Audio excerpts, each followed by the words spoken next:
type 1 fun and type 2 fun. Okay. Saturn is very type 2 fun. Mars, Mercury, Venus, that's very type 1 fun. So the difference is in the moment, it's thrilling and it's exhilarating. It's so fun. Oh my God, this is the best time ever. But then later you can look back on it and be like, oh man, we should not have done that. That was like, right.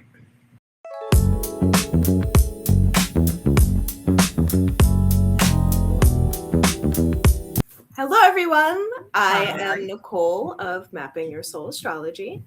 And I'm Janét of Spiritual Gangster Certified. And this is Reading Between the Aspect Lines. Yes. Today we are reading Postcolonial Astrology by Alice Barclay Catt.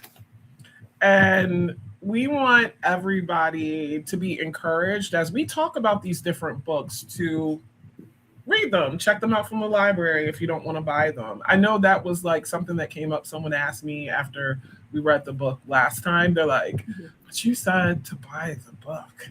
And I'm like, there's a lot of reasons that I said that, but you don't have to. Like, you don't have to read it at all if you don't want to. But we're encouraging people to look into the titles that we're talking about.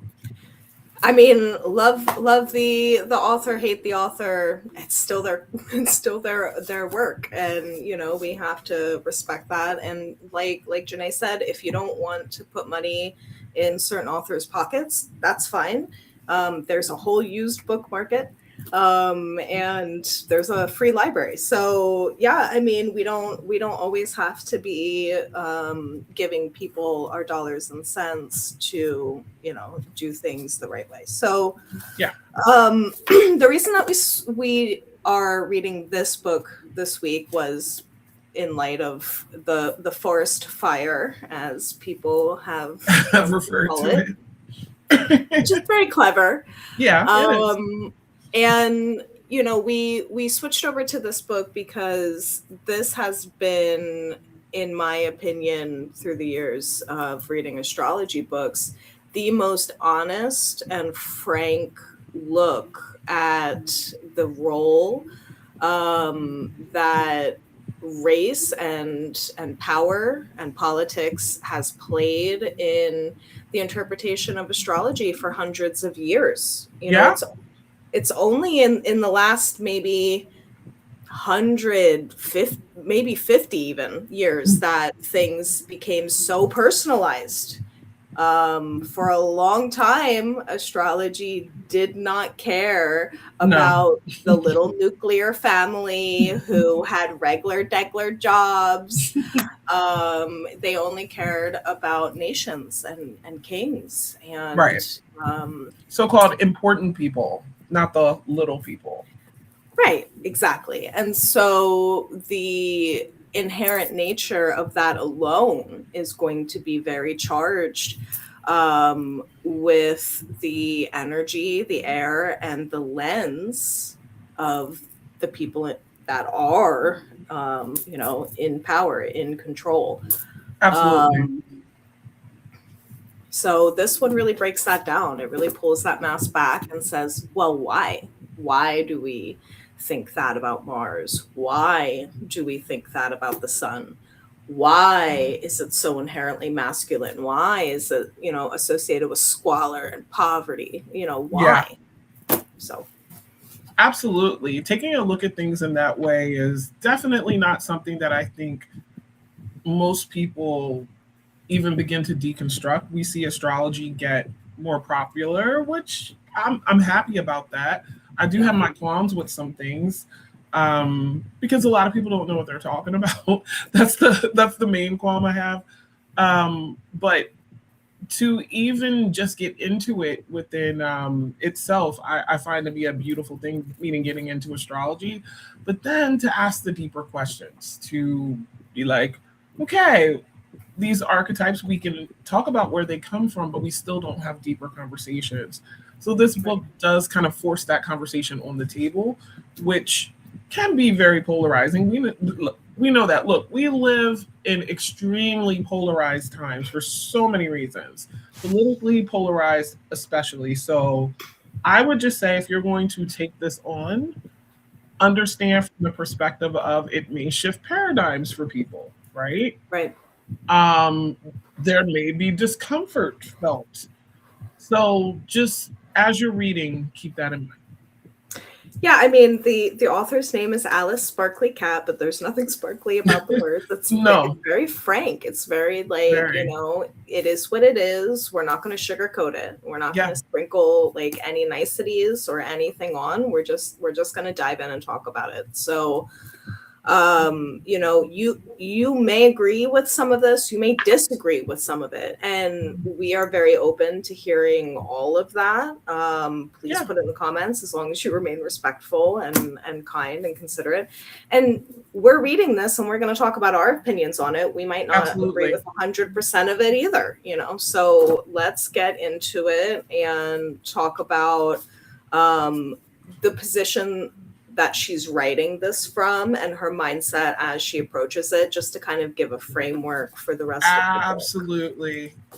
I feel like it's extremely important for this to be understood here. So she says, when my editor, Jillian, who has supported the journey of this book by helping me look into states of exception and complicating my arguments, and I bounced around names for this book, we decided on postcolonial astrology.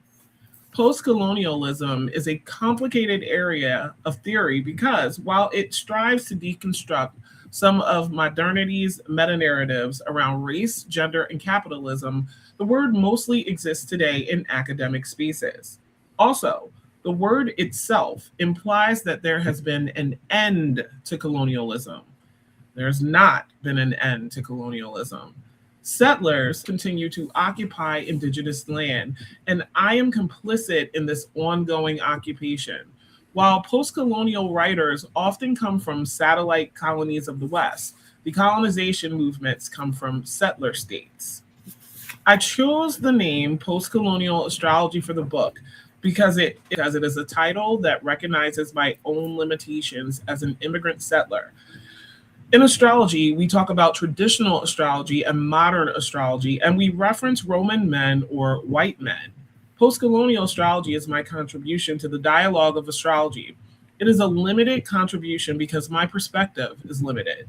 By naming this book Postcolonial Astrology, I only hope to contribute to what Jody Bird calls a cacophony, which she finds in both the desire and fear of the colonizer who needs to continually and repeatedly articulate true and real representations of the colonized, and the ways historical oppressions created by liberal multicultural settler colonies exist relationally and in collusion with the processes of racial, gendered, and sexual otherings that seek to make contesting histories and experience resonate autochtonously through the lingering touch of the real.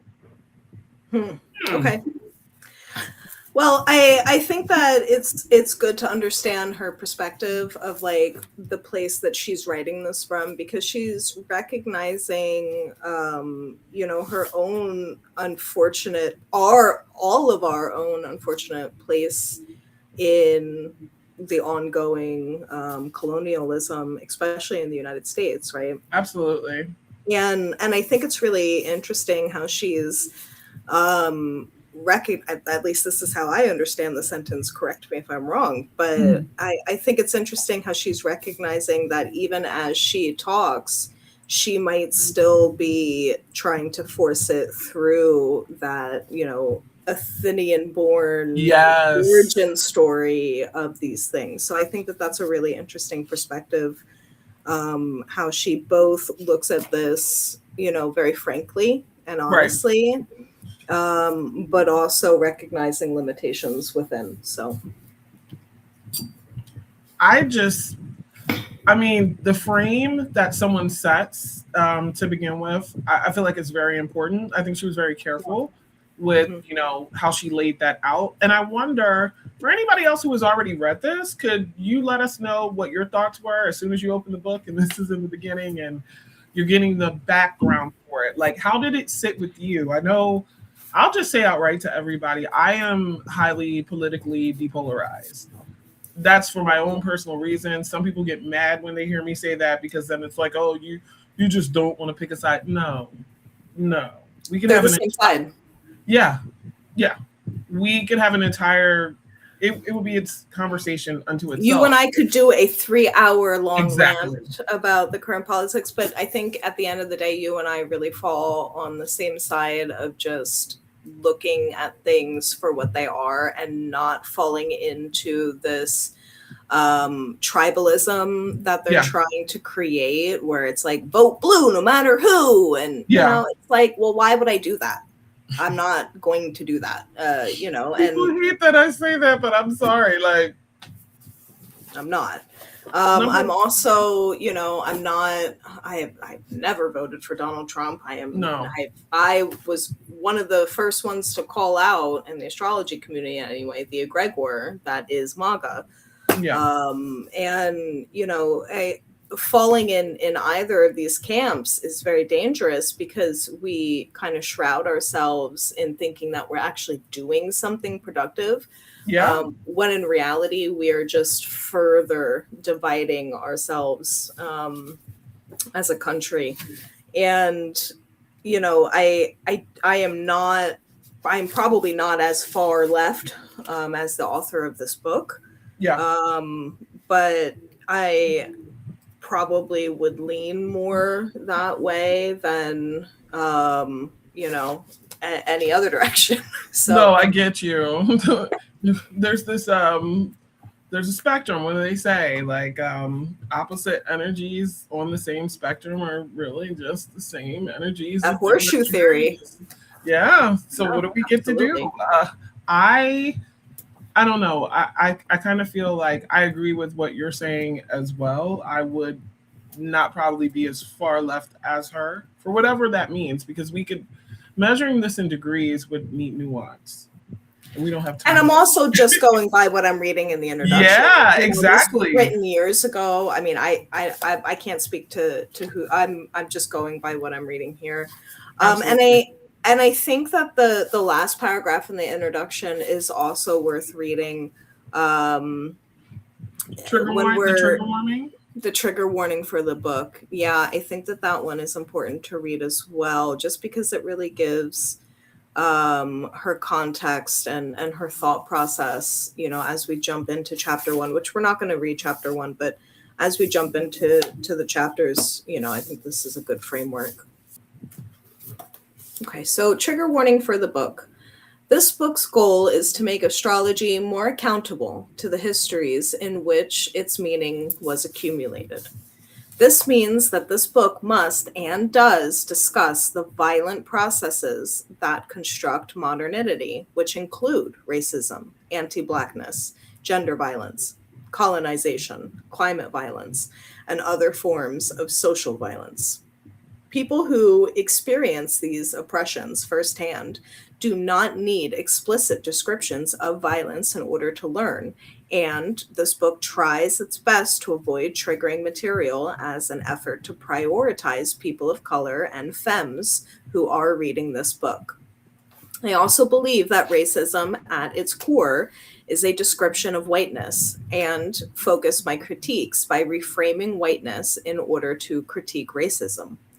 However, contextualizing astrology into colonialism means that there are sections where social violence and recent events may be triggering, are either mentioned or described in what I hope to be a compassionate way, and trigger warnings will be placed throughout the book to prepare readers accordingly. And I think that that's a good one to start with, because the first thing that I have earmarked for us to read begins with a trigger warning. It's in the etymology of Saturn chapter.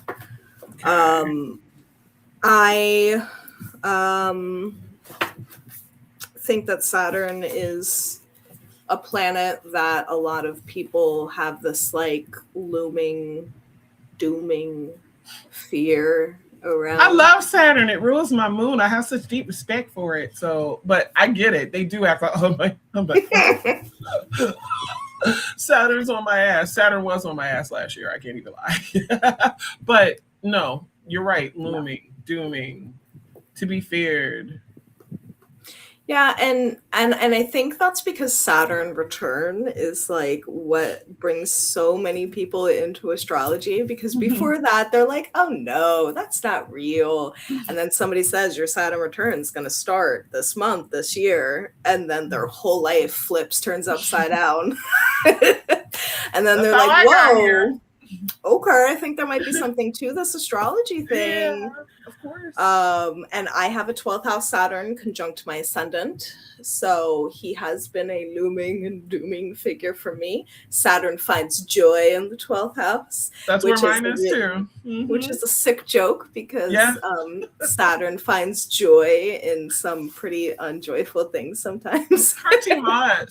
He likes that being alone, I guess. But listen, or Yeah. having to, but girls, Saturn's interesting. This is actually from you. This is a little Saturn you gave me when we had a lovely dinner. And I must say that, like, I do have respect for it, but I understand how people get brought here because of their Saturn return. People Right. are told, hey, don't let Saturn get you because it's going through this house or whatever. Like, not saying that it's not correct to prepare people for hardship, delay, restriction, setbacks, but it's also doing your due diligence to be prepared, right? Right. Like, It creates some fear, though. It really does yeah, create some fear, where without Saturn, we wouldn't have rule and structure and reliability. We wouldn't have responsibility. We wouldn't have routine.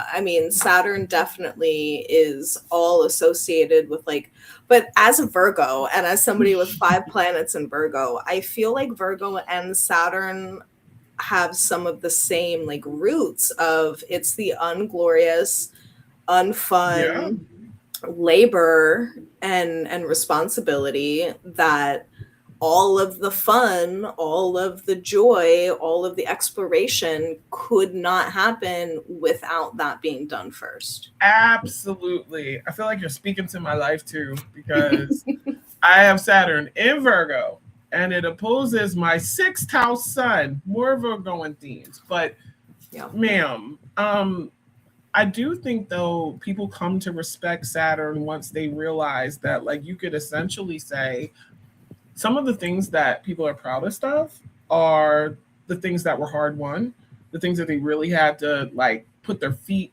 You had to get your feet real dirty, sometimes even up Right. to your knees and shit. But that sort of thing. So I love that. Well, that reminds me of this concept that I just heard a couple weeks ago, and it was called type 1 fun and type 2 fun. Okay. Saturn is very type 2 fun. Mars, Mercury, Venus, that's very type 1 fun. So the difference is in the moment, it's thrilling and it's exhilarating. It's so fun. Oh my God, this is the best time ever. But then later you can look back on it and be like, oh man, we should not have done that. That was Right. we should not have done those things. Type 2 fun, on the other hand, is like you're on this arduous hike, you're trying to zip line or do something you're terrified of, and in the moment you're like, I hate this, I hate this, I hate this, I hate this, I want to go home, why am I here? But later you look back and you're like, oh, thank God I did that. That was the best day of my life. I felt so accomplished when I got up to the top of the mountain. Yes. It's type 2 fun. It's only fun later. Yeah. It's very Saturnian. It's in the moment. It might not be pleasant. It's some nasty medicine that you got to choke down. Yeah. Delayed gratification. Right. And then later we get that type 2 fun energy where we look back and we're like, thank God I did that. I'm so proud of myself. So. Girl, I resonate with that so much because I say that about some of the worst times in my life because of what they built within me or the endurance that they gave me. It seems to teach me. Yeah. For sure. You said we're in the etymology of Saturn. Yeah, in the book it's page 85. It's the subtitle "The Laborer Who Is Both Noble and Savage." Okay. And just a reminder, we encourage everyone to buy the book, read the whole book. We're only going to be reading small excerpts from it and then discussing them, but there is so much richness within this whole chapter. Now, how far do you want me to read? So her sentences and paragraphs are very like meaty and chunky. Yeah. So fortunately or unfortunately, we might have to read a whole page just so that we can read 2 paragraphs. Because it's such rich and good information, but it's really like a drop in the bucket compared to everything she has here about Saturn. Her whole Saturn chapter is, let me look here, from page 73 until page 101. So it's 30 pages of richness here. We're going to read 2 paragraphs at that. So from the laborer who's both noble and savage to in Roman Saturnella, we'll stop at that paragraph's head. Okay, so that's the last one. Oh, but that's such a good one. Should we read Okay, hold on. Okay. hold on. Because they're all just so good. Yeah. Okay. We begin with a trigger warning, as this section contains descriptions of genocide. While Saturn as whiteness is a utopia, Saturn is also a dystopia. As we have seen in Roman times, Saturn was a king, even if he was an exiled king of a long gone and timeless age. When feudalism became the dominant agricultural model in Europe in the Middle Ages, Saturn's image changed from that of the old king to that of the old peasant. As the condition of the agricultural class worsened, Saturn's image, once linked to the rich underworld that provided the surface world with abundance, became associated with ill fortune, miserliness, exile, and poverty. So sounds fun. Let's stop there and talk about that a little bit, because that's super interesting to me. As you know, I read both modern and traditional astrology and rulerships. Yeah. And so when I think about the traditional planets, I have to think about them, how we see them today, and then also how they operated prior, because we didn't have Pluto. So Saturn was the god of death. Saturn was the one who made the roots grow. Saturn was the one who made, all of these things from the earth come up to be consumed and keep life enriching. Mm-hmm. So for that to be associated with like wealth and abundance, oh my God, look at all this food that we get to gain and live our lives and gain our livelihood off of. Once that shifted and you were no longer able to earn a whole living that way, when you were no longer able to gain that sort of richness, suddenly the lens by which we viewed this exact same job shifts. It changes. You're no longer this source of wealth. Now you're toiling in the field. Yeah. It's so interesting. But again, it points to what I even see people discuss the most when they are discussing Saturn, instead of, making associations in one's head with, ruling Capricorn being the 10th house of the chart, the highest part, the public image, what is seen. So being associated with recognition, I kind of feel like that automatically makes me look at it different. I don't know, but like so many people go to the opposite end of the spectrum. I love how she talks about this here. And, oh, Lord. Saturn fans, some people actually use Saturn as their deity. Mm-hmm. I see this all the time, like in modern times, because of being associated, I guess, with material wealth. But then you see we're talking about just kind of being what we call it, abject poverty, basically, too, as well. Right. It's crazy. I love it. But yeah, I mean, when we're looking at the way that labor in general changes, I feel like a really great example of that we can really reach out and touch in today's modern times would be teachers. Yeah. I mean, 100 years ago, they were highly respected. members of society. We would pay for them to have the schoolhouse and their own Absolutely. place to live, and they made enough where they weren't struggling. They were protected. They were taken care of. The parents trusted the teacher's word because that word was bond, right? But as we've allowed the educational system to erode, as we've allowed the compensation for it to erode, now the only people that are going to be attracted to these positions are people that are either, personally reached out and touched by a teacher. Oh, my teacher changed my life. I want to have that impact on another student. Or they're people who want access to children. And so, because nobody else is going to work for these menial wages that we're giving to them. Yeah.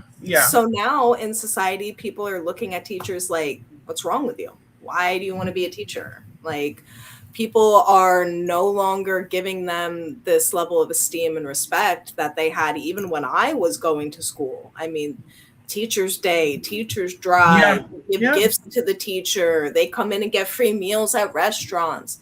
You don't see that anymore at all. It's a shame. My mom was a teacher, and I remember it being a lot different too. There's a lot of respect for teachers that just simply has eroded in the last 30 years. And it's a little crazy to think the fact that, like, wouldn't we kind of call them necessary? I mean, I think so. Yes. I think we should definitely be paying them, like we pay doctors. Yes. But they're just as important, in my opinion. But they're just going to be like, no, I wonder. Well, that's a whole other discussion of what could be to come if that isn't, in general, even a widely known profession anymore, or whether it will ever get to that point. But I continue. You want me to put it back on the screen? Yes, please. You can continue. No problem. Hold on. Where did he end? Hold on, because archiving the cross-cultural and diverse associations that the astrological Saturn had accumulated by the Middle Ages, writes that Saturn rules over both owners of land as well as low-born people. Saturn's associations, as Kilbansky says, are oxymoronic. Saturn represents both wealth and poverty, both citizenship and disenfranchisement. See, I love that because Saturn is exalted in Libra, where we have that balance. Right? We have that duality. We have that where, it depends on your choices, your roles, and then it also depends on where you were born, right? It depends on your parents' choices, generational choices, systemic choices of where you operate within that and what you can do from it. And can you swap from one to the other? Do you go from rags to riches or riches to rags?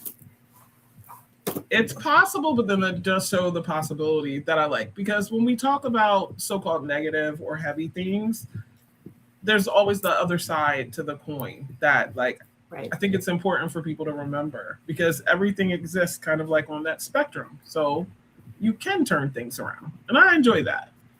I think that's a very positive Saturn thing. Oh, wow. One of my favorite things to talk about. In the Roman Saturnalia, slaves were served by their masters and children were given gifts. The festival of Saturn, like the golden age it represented, was a reversal of society's power relations, because slaves and children were not citizens nor part of the political realms governing life. They represented death. As Al-Wahid would later write, one becomes a slave in situations where one would otherwise have died. The slave as political outsider and death were celebrated during Saturnalia as potential agents of chaos that could disturb the power relations of the day. Through death, the distribution of wealth and debt are overturned along with the land. The political I'm sorry. I just said, wow. I was like, no, I missed something. The political outsider likewise seeks to disrupt the current distribution of natural resources. So the flipping of, well, first of all, it's going to sound terrible for me to put it this way, but I remember when first learning about Saturnalia and thinking about Christmas and all the different things. And, I think there was maybe back in 2012, a large part of myself that was kind of looking at the world differently, and it started with that. And I know I found it interesting that there was that reversal of roles. I was just like, oh, so for one, well, however long the festival runs, Right. the reins are given over to those who serve. Yeah, and when that happened, the idea of it, now I wasn't there to speak on the reality Oh, of you how, weren't? I could have sworn you were there. What do you mean? I thought you were there. Just knew you were. I thought I seen you. No,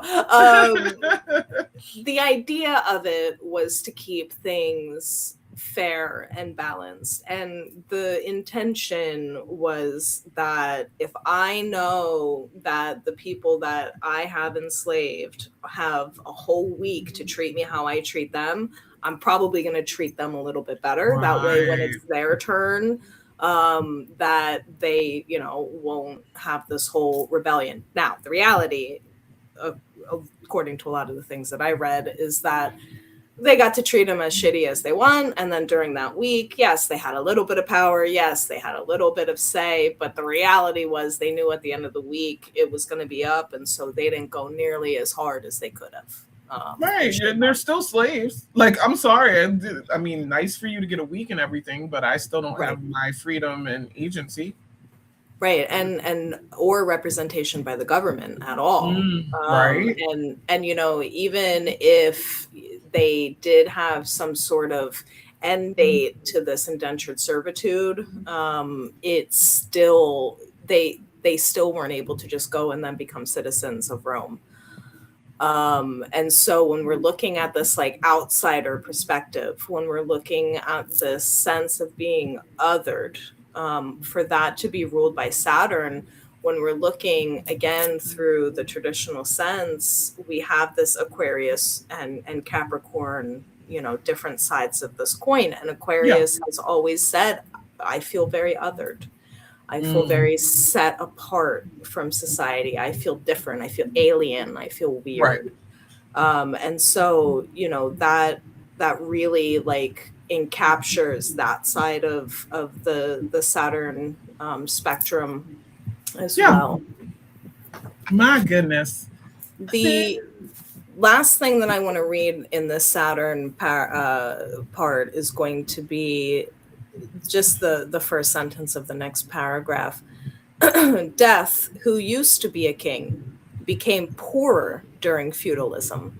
The Grim Reaper, still agricultural as he carries a scythe, is starved to the bones and wears a tattered cloak. Rather than being the king of a realm, the Grim Reaper is now a drifter without a sense of belonging. Saturn as death has now become desolate.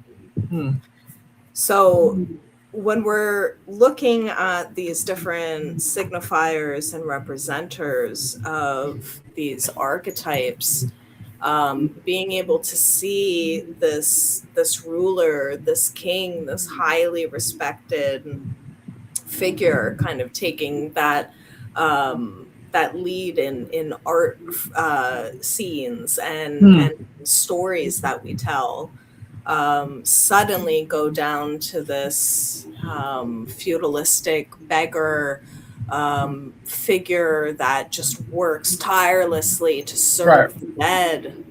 It's a serious fall from grace. Right. And one that makes my poor little cat moon just be like, no.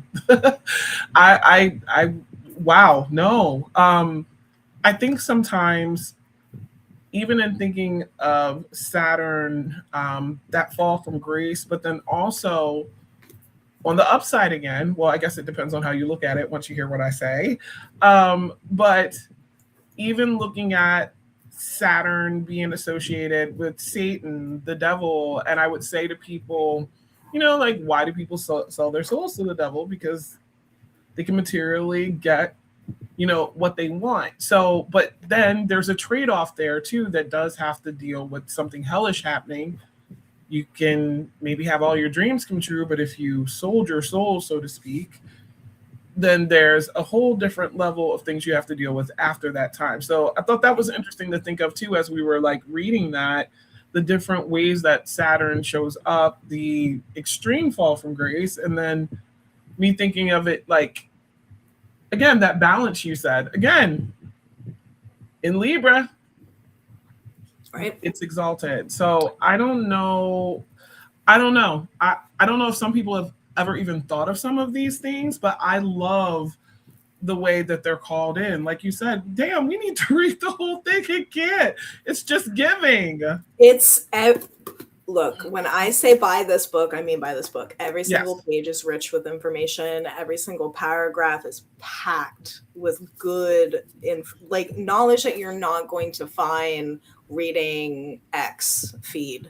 Right. You know, you're not going to find it on the TikTok girly feed. So when we're looking at like really understanding the deeper nuance of astrology, I always tell people who are stuck learning astrology, please go back and read mythology. Yeah. Please go back Absolutely. and read history.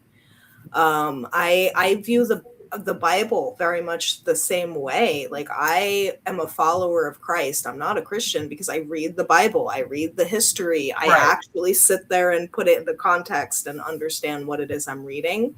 And that allows me to be more faithful in my relationship with God, and being able to understand that historical context around slavery really helped me understand Jesus and his teachings, and being able to teach people how to break out of slavery. Yeah. And being able to take that and kind of like channel that into how do we view Saturn is really helpful to be able to understand, like, he's not some foundational pillar. He's also not some mean devil with his boot on your throat. He's none of these things. None of them. And when we are considering the role that Jupiter and Saturn play as rulers, right? Because when we had just primordial chaos, Uranus was the ruler. Yeah. And once we started to have order, now Saturn comes in and takes ownership. In modern times, now we have Jupiter. But when we're looking at the difference of Saturn as a ruler versus Jupiter as a ruler, yes, Saturn is harsh and cold, very much unforgiving. But he is also very quick to honor and respect the things within you that are honorable and respectful. Right. Like, the substance is really what's taken and elevated. Whereas with Jupiter, it's a lot of excess. It's a lot of just gimme, gimme, gimme. Yeah. And I'll deal with the consequences later. And boy, will you with Jupiter. Jupiter's not some grand benefic. He can really invite some shows where excess can go wrong. You know, I love what you said about Saturn too, because the first word that I typically think of when I think of Saturn is integrity. Like,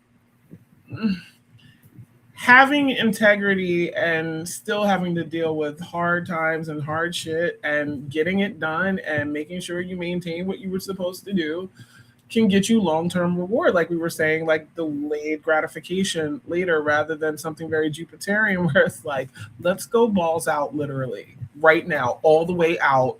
Right. We're not stopping. Like, it's very interesting just to think of how people wouldn't think of Jupiter as punishing. And I'm like, what? Okay. Do some Jupiter stuff too much. Too much is not good all the time. You can always ruin things with too much, too wide, too grand, too straight and narrow-minded into something that you don't like really observe, right? Like, it's just, I don't know. People don't think about it that way, but I think that's worth talking about too in the future, just that concept in general. Well, yeah, because Saturn inherently brings with it both reward and consequence. Absolutely. Okay. Jupiter does not inherently bring consequence.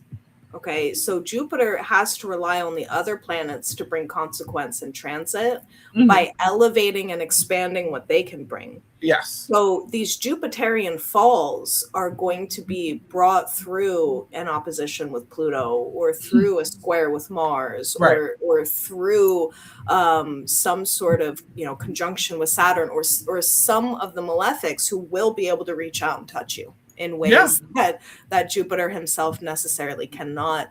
But that unrestricted and unrestrained energy that Jupiter brings, without that responsibility, without that punishment, and without the rules of Saturn, can lead to some very dangerous places. I mean, Yeah. very dangerous places.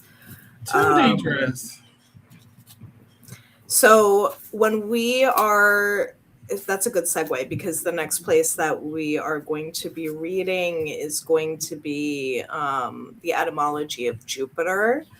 Nationalism as technology seeks to describe itself as ancient and natural.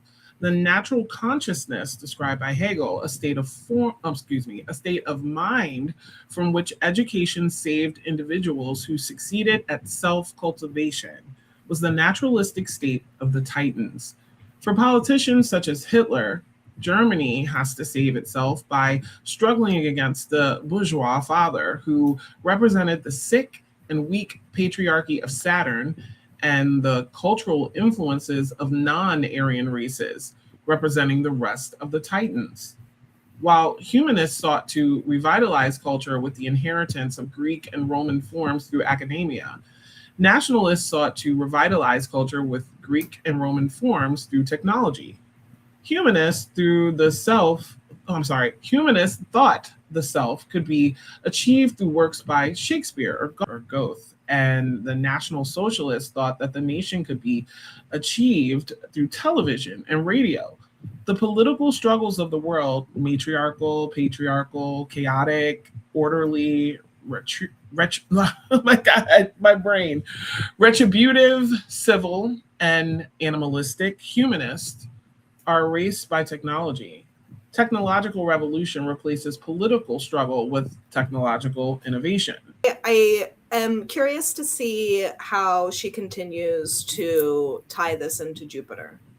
And I think that she raises this really interesting point about using technology to be able to create this like oneness within minds, right? It's almost like that egregor word that I had mentioned earlier, where Yeah. we all kind of fall under the same spell, where we all kind of believe these same narratives and these same ideas. So using technology, you know, in this fashion, I think is a really, especially now with the rise of AI, you know, Of we're just course. talking about teachers. That's what they want to replace teachers with. Yeah, I don't think that serves anyone well, honestly. But I think of, when we're thinking of, some of the kind of negative things that came up, like as far as Hitler and Aryan racism, things like that. It's like anyone other, right? Sometimes that can be actually through like race, or it could be the nationality, whatever. But using the different forms of what people have to use to get people on the same page, like you said, kind of like under a spell, Jupiter being the ancient ruler of Pisces. So that sticks out to me as well. But like, my gosh, when you think of technology just evolving, where is it going to be? What is going to be used for, means like that in 200 years? I can't even fathom it. But we even see it's kind of a short amount of time in what we're talking about in the span of all time, that things have already changed in a way for that to be used in a certain way. Wow.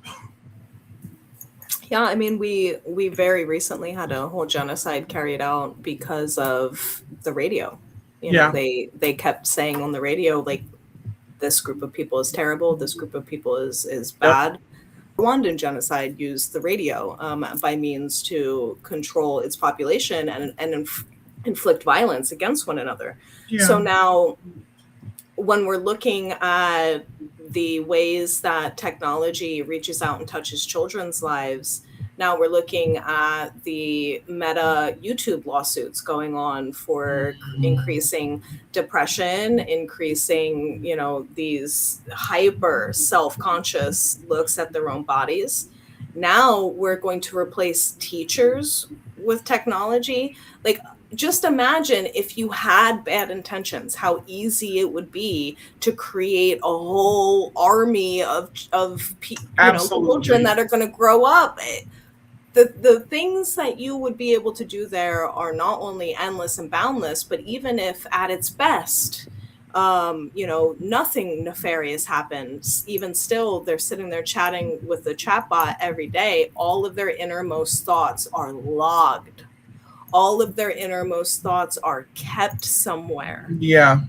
Read, digested, saved, yes, shared with parents who may be abused. This goes off the tracks in so many different places. Oh, it does. Thinking about it. There's fewer controls, like you said, and also the human connection aspect. Yeah, more controls and fewer simultaneously. Less actual connectivity that I think is such an important part of teaching and learning. I'm not trying to say, because even before AI was so popular and everything, self-paced learning that existed in a lot of places, right? I kind of do well at that, but that's just, it depends on what it is. However, I think about being in actual school as an actual child and what I would be upset that I would miss now or in the future when things change up even more, because the element of that human there to do a lot of things, just teaching the subject areas that are required to teach. But, teachers don't just teach the required subject stuff. There's socialization going on in school. Hopefully, the teacher is having people mind their manners and things, but I think it's not different to have an actual human being in the room, guiding you, there to ask questions of, being a presence, just their presence. It's not the same, but you're right. It would be easy for someone with nefarious intentions, someone who meant harm, to get away with it a lot quicker. And we can also say, in opposite terms, good things spread fast too, but we don't have control over all of it. So we never know what we're going to get. It's interesting to think of it in this way. Too much Jupiter. Right. And the Roman Jupiter was a tyrant that conquered the world and was often paralleled with Caesar. The humanistic Jupiter assumes that the Earth has already been conquered by the naturalistic processes of social evolution. The nationalistic Jupiter attempts to receive both narratives and reunify the world. The world that Jupiter attempts to define and rule is not about the Earth as land, but as an orientation that positions the world as split between the civil and the uncivil. Jupiter slays the Titans and recreates the world, meaning he rids the Earth of unevolved elements and redefines civilization.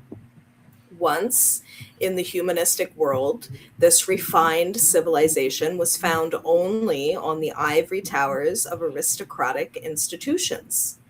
In the nationalist world, technology replaces education as the instrument of cultural refinement. The civilized world is no longer the human race, but the technological race. The world that Jupiter defines and rules is no longer the world, but the public.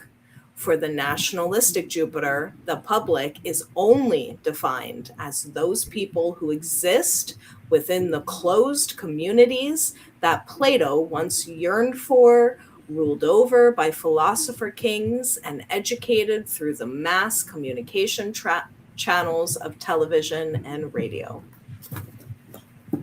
Hey there, Jupiter, Mr. Benefic, or Big Daddy Jupe. I've heard people call him a bunch of different things, and I laugh. Uncle Jupe, Big Daddy Jupe, whatever they want to say. But wow, to look at it from that perspective. Go ahead, ma'am. I'm sorry, I got excited.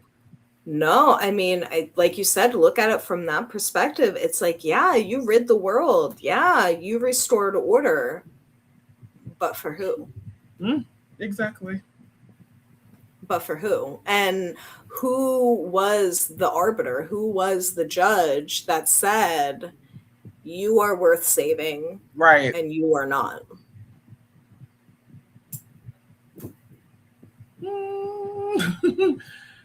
In some ways, while I could see just like, first of all, like the title of the book giving a certain like pull, because when I found out we were reading it, it gave a certain pull because I had a certain expectation, right? It's not to say that she hasn't hit expectations. I wouldn't say that at all. I think she's exceeded them in a lot of ways because, number one, I wasn't sure. I never know what angle someone is going to come from with a certain stance on astrology, especially if they're talking about it in a way that we don't normally see it spoken on and challenging, like, I guess, basic tenets of it or representations within it, right? Right. I didn't expect that, but at the same time, I'm glad it's there. Also, I like the way that this is written, even though it's very jarring, because the person who's just learning astrology, who maybe doesn't know so much of the archetypical background for through mythology, can actually just be told it. And this makes me like, I'm thinking as a person who, yeah, I know some of this stuff, but as a newbie, this would make me like really engage more and try to figure things out. And then I would this busts you right out of the Absolutely. Jupiter, Saturn, bad box. Yes. Real quick. How dare you think Jupiter only do good things? Like, yeah, no. I love that about it. So I just wanted to say that because my goodness. Yeah, she writes this very well researched and extremely thought provoking book. Because, like you said, you're well versed on a lot of this. Like, you are an astrologer and have been for a long time, right? Yes, ma'am. You have read mythology and history for a long time. You've been politically involved for a long time. And as well educated and well researched as you are, you're still reading this going, huh, I never looked at it that way. You know, it really brings something fresh to the table where everyone seems to want to put a dish down. Thank you. Like, I love the way you just put that. We don't, I like things sometimes that make people uncomfortable in a way that's not like directly like harmful, even though I do appreciate her trigger warnings and such. I really think that that's helpful.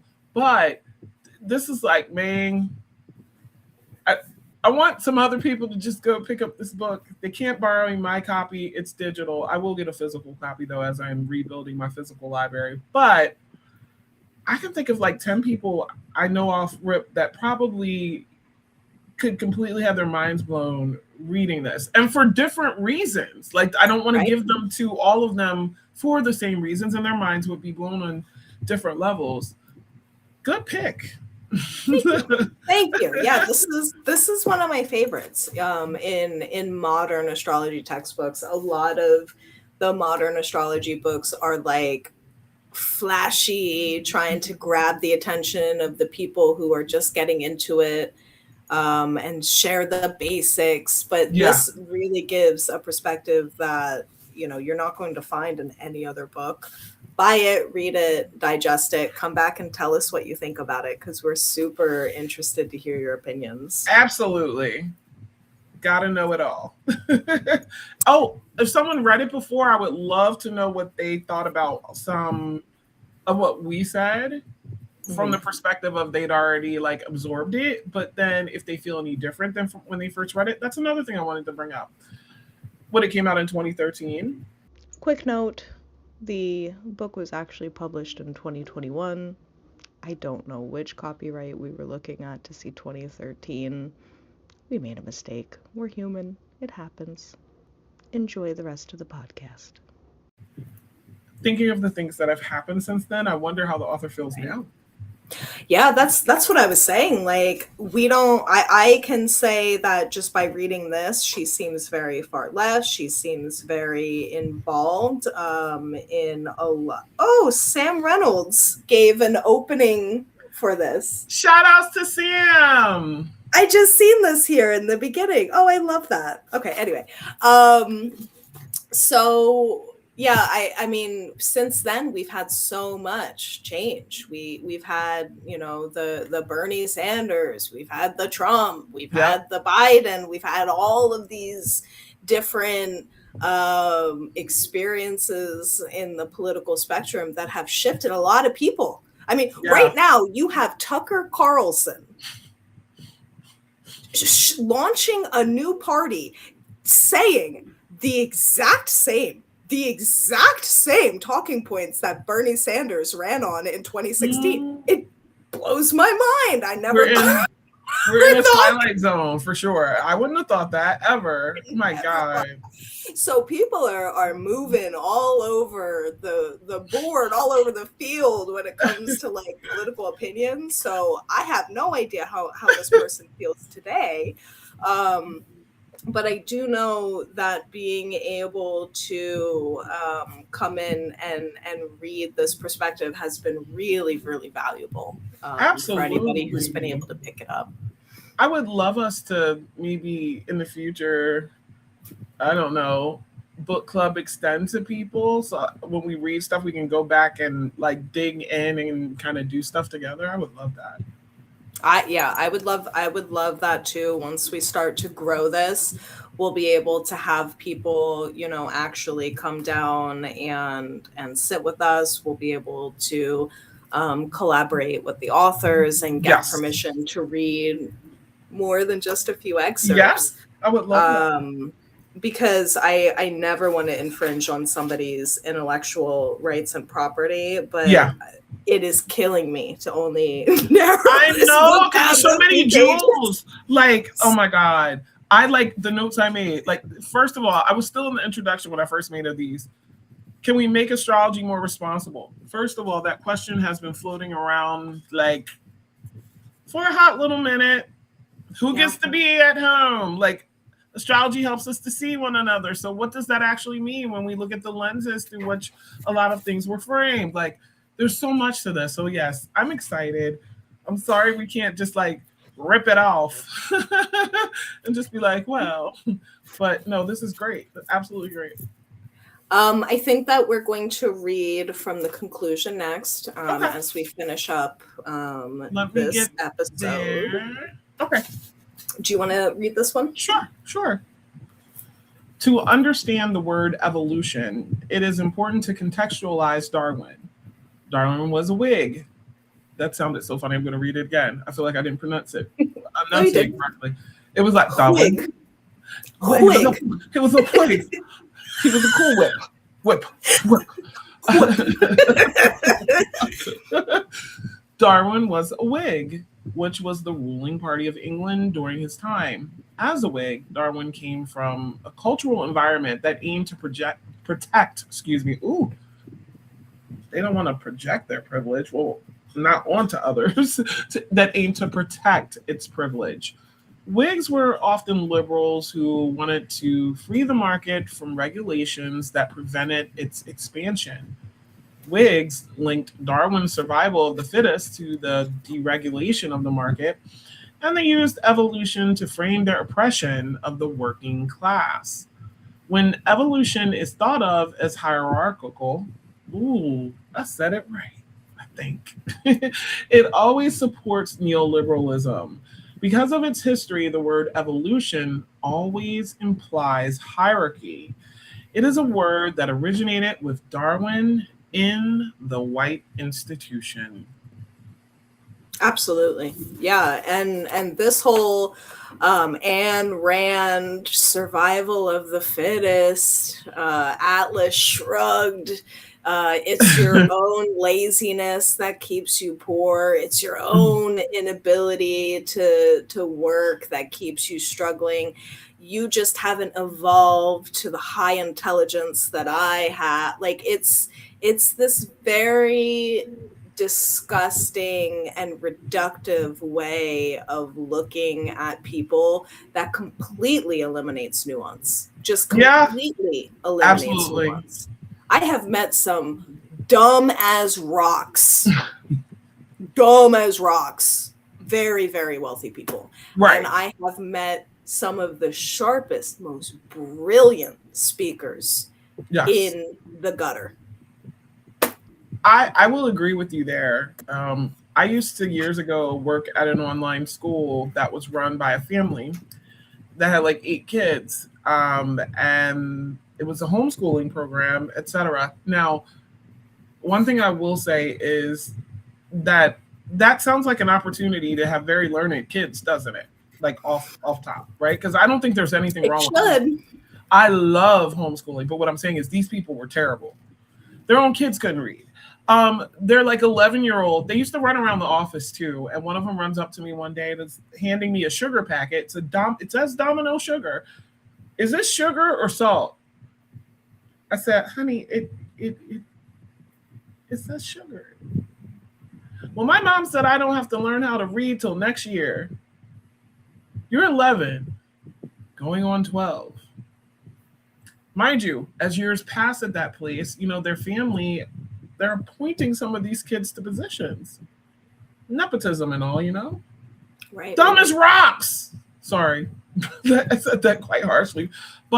And had lots of money behind them because of the wealth that existed in the family, not because it was deserved, not because it was worked for, not because it was earned. Right. They just handed their kids diplomas. And then when they go to college and fail, they'd be all shocked. You didn't actually do any work, honey. So, yeah. Right. And then to justify this level of an ineptitude, failing upwards. Yeah. They're able to sit there and be like, well, I just evolved more than you did. Well, I mean, it's just survival of the fittest. My daddy worked harder than yours. It is what it is. It's like, I don't know about that. Yeah, that's shitty.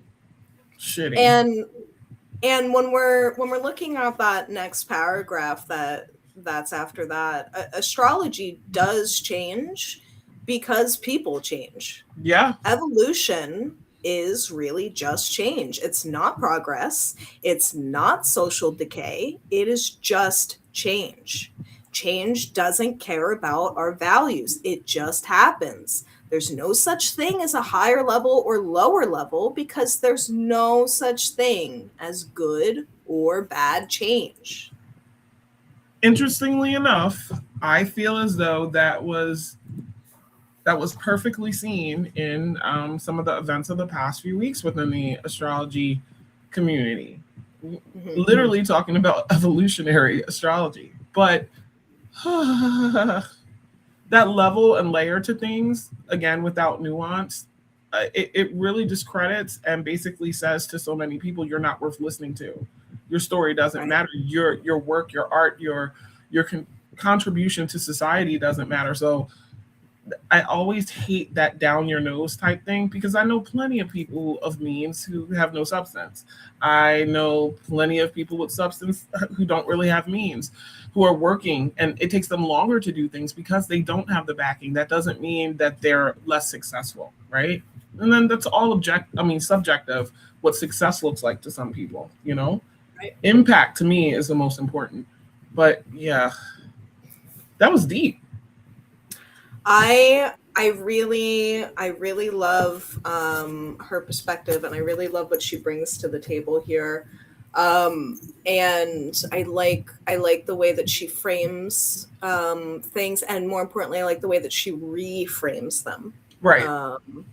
Because she has me considering things about Saturn that I never considered that before. I didn't consider that shift over from the powerful to the miserly and to the restrictive and to the poor.